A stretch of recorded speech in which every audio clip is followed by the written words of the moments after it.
¿Cuál es el secreto mortal y cuál es el gran engaño en que está inmersa la humanidad?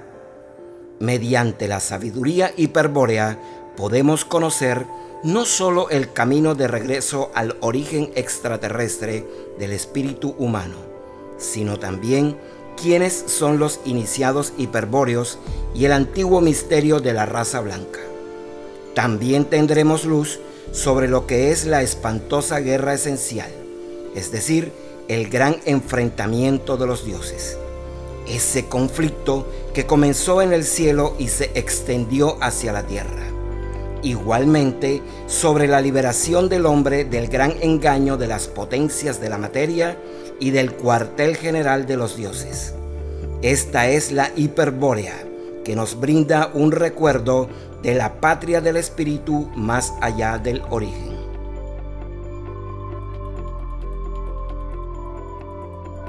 Somos el Proyecto Avatar. Bienvenidos a nuestro canal. A continuación expondremos el contenido del día primero de la carta de Belicena Vilca. Sin más preámbulos, empecemos. Doctor Arturo Zignagel, ante todo, deseo agradecer cuánto hizo usted por mí durante este largo año en que he sido su paciente. Sé que muchas veces su bondad le ha llevado a sobrepasar los límites de la mera responsabilidad profesional y me ha dedicado más tiempo y cuidados de los que sin dudas merecía mi condición de alienada. Mucho se lo reconozco, doctor. Mas, como comprenderá al leer esta carta, mi recuperación era prácticamente imposible. De cualquier manera, la diosa Pirena sabrá recompensar justamente sus esfuerzos. Seguramente, cuando esta carta llegue a sus manos, yo estaré muerta. Ellos no perdonan y nosotros no pedimos clemencia. Esta posibilidad no me preocupa, ya que la muerte es, en nuestro caso, solo una ilusión. Pero entiendo que para usted la ausencia será real y por eso he decidido escribirle. Soy consciente de que no me creerá por anticipado y es así que me tomé el atrevimiento de enviarle la presente a su domicilio de Cerrillos. Se preguntará cómo lo hice, sobornando a una enfermera, quien tuvo la dirección registrada en el fichero administrativo y efectuó el despacho de la correspondencia. Le ruego que olvide la falta de disciplina y no indague la identidad de la enfermera, pues si muero, cosa probable, el miedo le hará cerrar la boca y por otra parte, tenga presente que ella solo cumplía con mi última voluntad. Ahora iré al grano, doctor. Deseo solicitarle un favor postrero, mas para ser justa con usted, antes le pondré en antecedentes de ciertos hechos. Creo que me ayudará, pues una voluntad más poderosa que nosotros le ha puesto en mi camino. Quizás usted también busca una respuesta sin saberlo. Quizás en esta carta esté esa respuesta. Si esto es así, o si ya se ha hecho usted consciente del gran engaño, entonces lea con detenimiento lo que sigue, pues allí encontrará algunas claves para orientarse en el camino de regreso al origen. He escrito pensando en usted y fui clara hasta donde pude, pero descuento que me comprenderá, pues lleva visiblemente plasmado el signo del origen. Comenzaré por informarle que soy de los últimos descendientes de un antiguo linaje portador de un secreto mortal. Un secreto que fue guardado por mi familia durante siglos y que corrió peligro de perderse para siempre cuando se produjo la desaparición de mi hijo Noyo Vilca. Ahora no importa que los golem me asesinen, pues el objetivo de mi estrategia está cumplido. Conseguí distraerlos tras mis pasos mientras Noyo llevaba a cabo su misión. En verdad, él no fue secuestrado, sino que viajó a la caverna de Parsifal en la provincia de Córdoba para transportar hasta allí la espada sabia de la casa de Tarsis, y yo partí enseguida en sentido contrario con la consigna de cubrir la misión de Noyo, desviando sobre mí la persecución de los golem. La sabiduría hiperbórea me ayudó, aunque nada podría hacer al final contra el poder de sus diabólicas drogas, una de las cuales me fue suministrada hábilmente en uno de los viajes que hice a la provincia de Jujuy. Después de eso, vino la captura por parte del ejército y la historia que usted conoce. Pero todo esto lo entenderá con más claridad cuando le revele como mi legado póstumo, el secreto familiar. El secreto, en síntesis, consiste en lo siguiente. La familia mantuvo oculto mientras transcurrían 14 generaciones americanas el instrumento de un antiguo misterio, tal vez del más antiguo misterio de la raza blanca.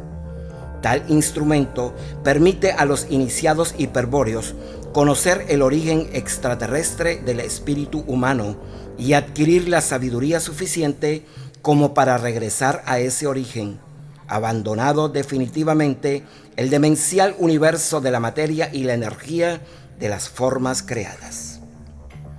¿Cómo llegó a nuestro poder ese instrumento?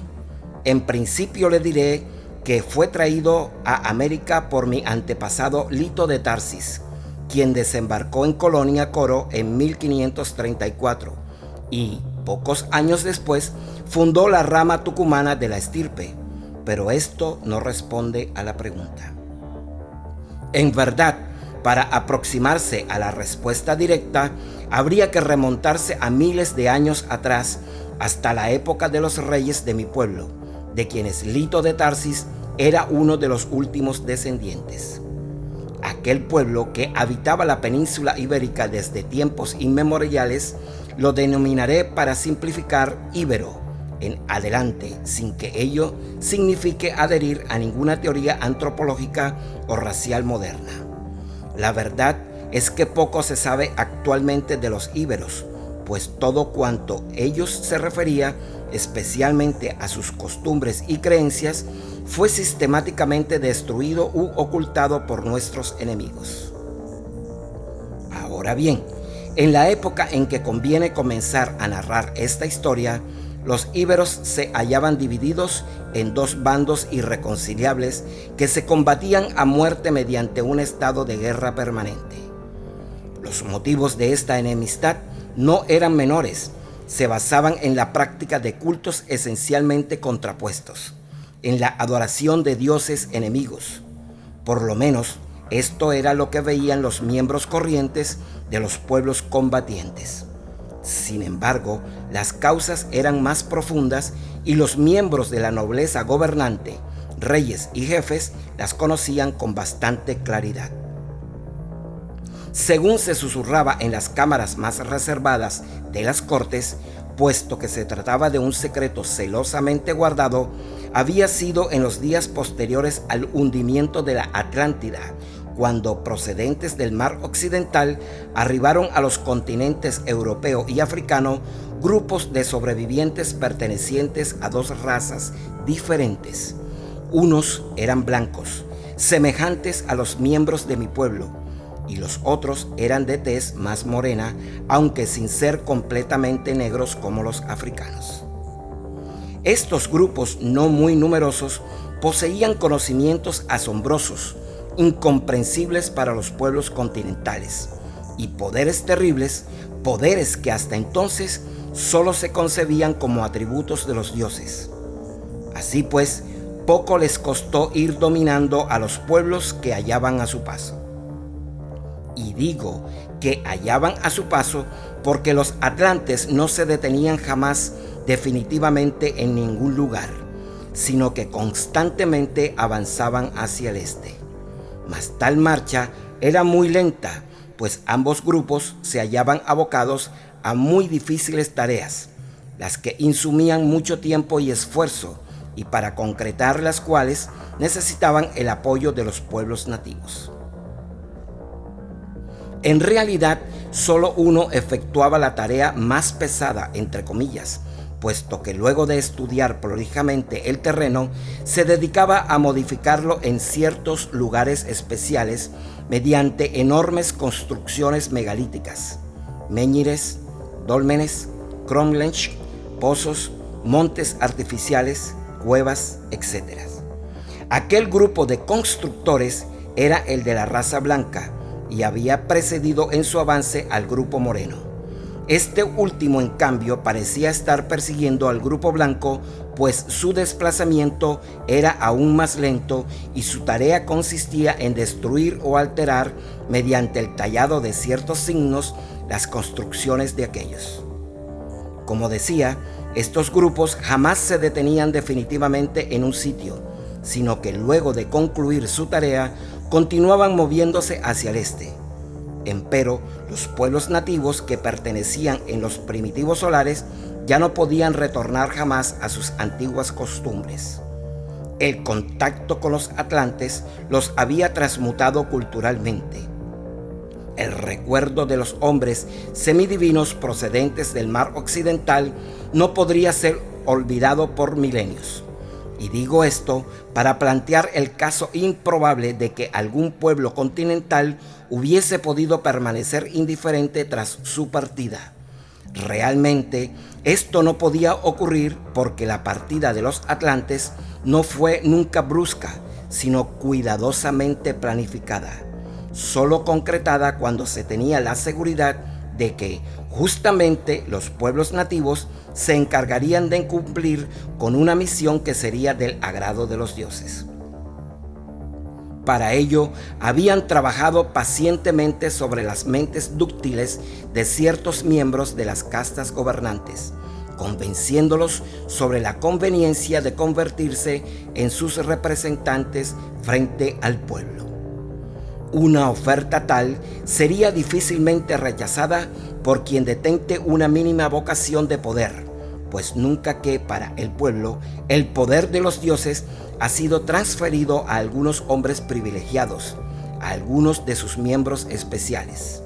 Cuando el pueblo ha visto una vez el poder y guarda memoria de él, su ausencia posterior pasa inadvertida si allí se encuentran los representantes del poder. Y sabido es que los regentes del poder acaban siendo los sucesores de poder. A la partida de los atlantes, pues siempre quedaban sus representantes encargados de cumplir y hacer cumplir la misión que agradaba a los dioses. ¿Y en qué consistía aquella misión? Naturalmente, tratándose del compromiso contraído con dos grupos tan diferentes como el de los blancos o los morenos atlantes, no podía referirse sino a dos misiones esencialmente opuestas. No describiré aquí los objetivos específicos de tales misiones, pues serían absurdas e incomprensibles para usted. Diré, a cambio, algo sobre las formas generales con que las misiones fueron impuestas a los pueblos nativos. No es difícil distinguir esas formas e inclusive intuir sus significados si se observan los hechos con la ayuda del siguiente par de principios.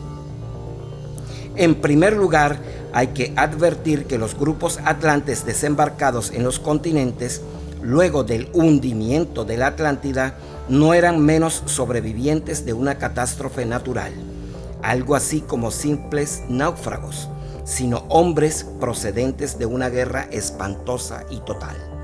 El hundimiento de la Atlántida es, en rigor de la verdad, solo una consecuencia, el final de una etapa en el desarrollo de un conflicto, de una guerra esencial que comenzó mucho antes en el origen extraterrestre del espíritu humano y que aún no ha concluido. Aquellos hombres entonces actuaban regidos por leyes de la guerra, no efectuaban ningún movimiento que contradijese los principios de la táctica, que pusiese en peligro la estrategia de la guerra esencial. La guerra esencial es un enfrentamiento de dioses, un conflicto que comenzó en el cielo y luego se extendió a la tierra, involucrando a los hombres en su curso.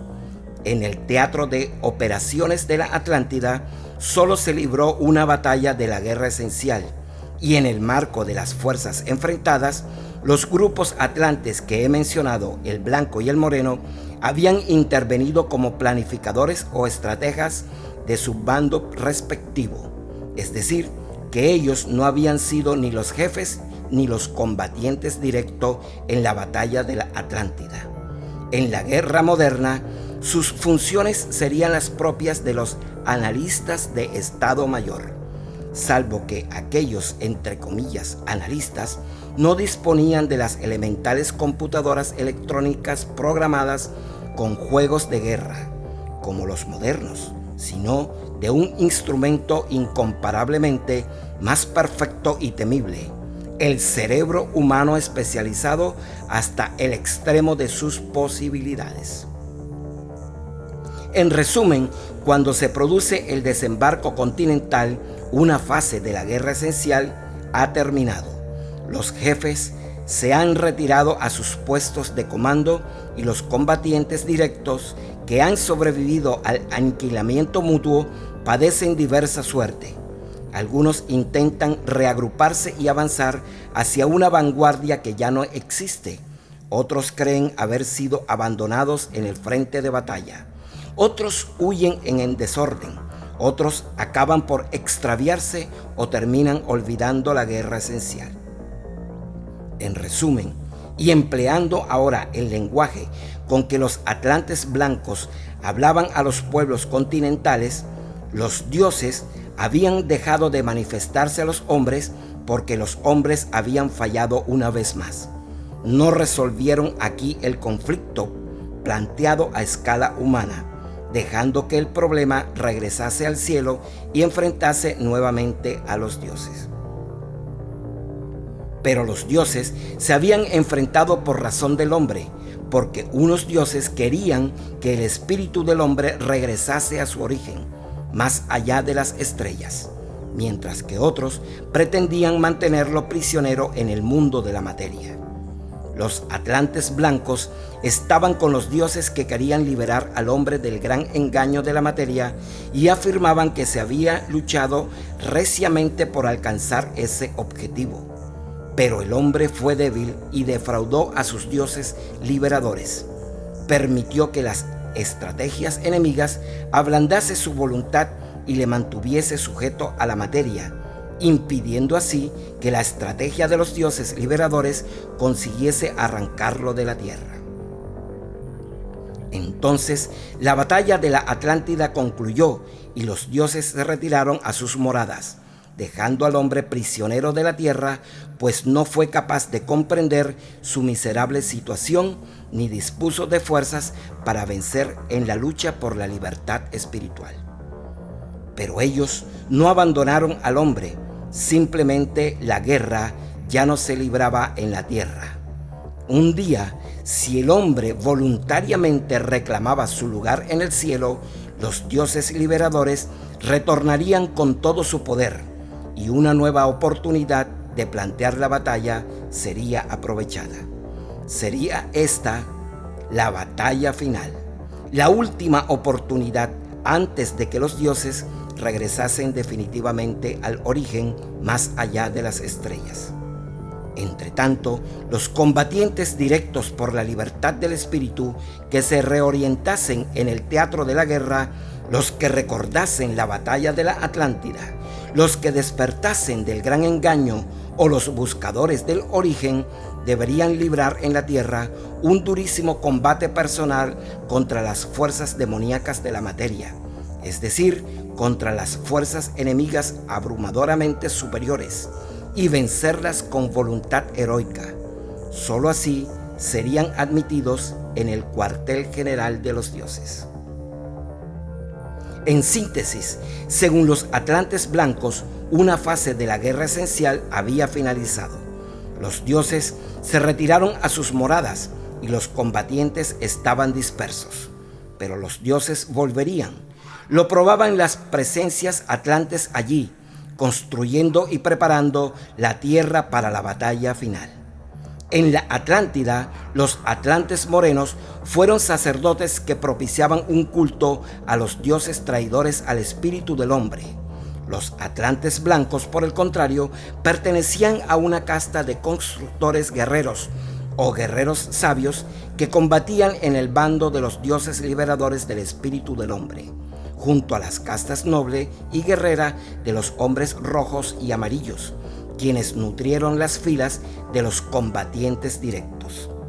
Por eso los atlantes morenos intentaban destruir sus obras, porque adoraban a las potencias de la materia y obedecían el designio con que los dioses traidores encadenaron al espíritu a la naturaleza animal del hombre. Los atlantes blancos provenían de la raza que la moderna antropología denomina de Cro-Magnon. Unos 30.000 años antes, los dioses liberadores que por entonces gobernaban la Atlántida habían encomendado a esta raza una misión de principio, un encargo cuyo cumplimiento demostraría su valor y les abriría las puertas de la sabiduría. Debían expandirse por todo el mundo y exterminar al animal hombre, al homínido primitivo de la tierra que solo poseía cuerpo y alma, pero carecía de espíritu eterno, es decir, a la raza que la antropología ha bautizado como Neandertal, hoy extinguida. Los hombres de Cro-Magnon cumplieron con tal eficiencia esa tarea, que fueron recompensados por los dioses liberadores con la autorización para reagruparse y habitar en la Atlántida. Allí adquirieron posteriormente el magisterio de la piedra y fueron conocidos como guardianes de la sabiduría lítica y hombres de piedra. Así, cuando digo que pertenecían a una casta de constructores guerreros, ha de entenderse constructores en piedra, guerreros sabios en la sabiduría lítica. Y esta aclaración es importante porque en su ciencia solo se trabajaba con piedra, vale decir, tanto las herramientas como los materiales de su ciencia consistían en piedra pura, con exclusión explícita de los metales. Los metales, explicarían luego a los íberos, representaban a las potencias de la materia y debían ser cuidadosamente evitados o manipulados con mucha cautela. Al transmitir la idea de que la esencia del metal era demoníaca, los atlantes blancos buscaban evidentemente infundir un tabú en los pueblos aliados, tabú que, por lo menos en caso del hierro, se mantuvo durante varios miles de años. Inversamente, los atlantes morenos, sin dudas por su particular relación con las potencias de la materia, estimulaban a los pueblos que les eran adictos a practicar la metalurgia y la orfebrería, sin restricciones hacia ningún metal. Y este es el segundo principio que hay que tener presente, Dr. Arturo Signagel. Los atlantes blancos encomendaron a los íberos que los habían apoyado en las construcciones megalíticas una misión que puede resumirse en la siguiente forma: proteger las construcciones megalíticas y luchar a muerte contra los aliados de los atlantes morenos. Estos últimos, por su parte, propusieron a los íberos que los secundaban una misión que podría formularse así: destruir las construcciones megalíticas, si ello no fuese posible, modificar las formas de las piedras hasta neutralizar las funciones de los conjuntos. Si ello no fuese posible, grabar en las piedras los signos arquetípicos de la materia correspondientes con la función a neutralizar. Si ello no fuese posible, distorsionar al menos el significado bélico de la construcción, convirtiéndola en monumento funerario, y combatir a muerte a los aliados de los atlantes blancos. Como dije antes, luego de imponer estas misiones, entre comillas, los atlantes continuaban su lento avance hacia el este, los blancos siempre seguidos a prudente distancia por los morenos. Es por eso que los morenos tardaron miles de años en alcanzar Egipto, donde se asentaron e impulsaron una civilización que duró otros tantos miles de años, y en la cual oficiaron nuevamente como sacerdotes de las potencias de la materia.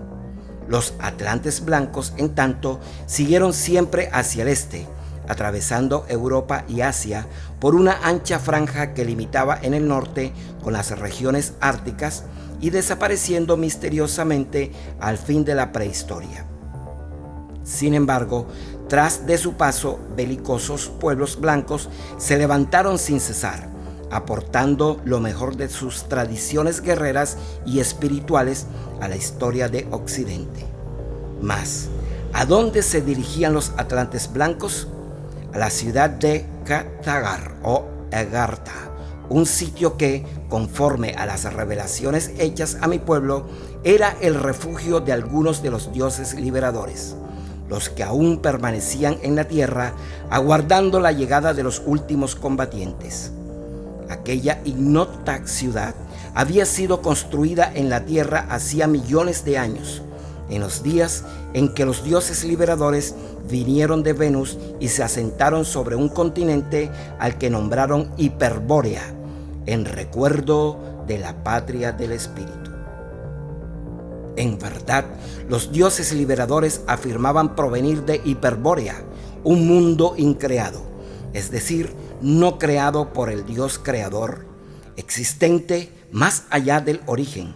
Al origen lo denominaban Thule, y según ellos, Hiperbórea significaba patria del espíritu. Había así una Hiperbórea original y una Hiperbórea terrestre, y un centro isotrópico, Thule, asiento del Graal, que reflejaba el origen y que era tan inubicable como este.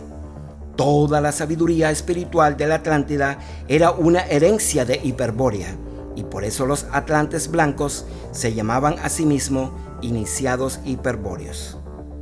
La mítica ciudad de Catígara, que figura en todos los mapas anteriores al descubrimiento de América, situada cerca de China, no es otra que Agartha, la morada de los dioses liberadores, en la que solo se permite entrar a los iniciados hiperbóreos o guerreros sabios. Vale decir, a los iniciados en el misterio de la sangre pura. Finalmente, los atlantes partieron de la península ibérica. ¿Cómo se aseguraron que las misiones impuestas a los pueblos nativos serían cumplidas en su ausencia? Mediante la celebración de un pacto con aquellos miembros del pueblo que iban a representar el poder de los dioses. Un pacto que, de no ser cumplido, arriesgaba algo más que la muerte de la vida. Los colaboradores de los atlantes morenos ponían en juego la inmortalidad del alma, en tanto que los seguidores de los atlantes blancos respondían con la eternidad del espíritu. Pero ambas misiones, tal como dije, eran esencialmente diferentes, y los acuerdos en que se fundaban naturalmente también lo eran. El de los atlantes blancos fue un pacto de sangre, mientras que el de los atlantes morenos consistió en un pacto cultural. Evidentemente, Dr. Zignagel, esta carta será extensa y tendré que escribirla en varios días. Mañana continuaré en el punto suspendido del relato y haré un breve paréntesis para examinar los dos pactos. Es necesario, pues de allí surgirán las claves que le permitirán interpretar mi propia historia.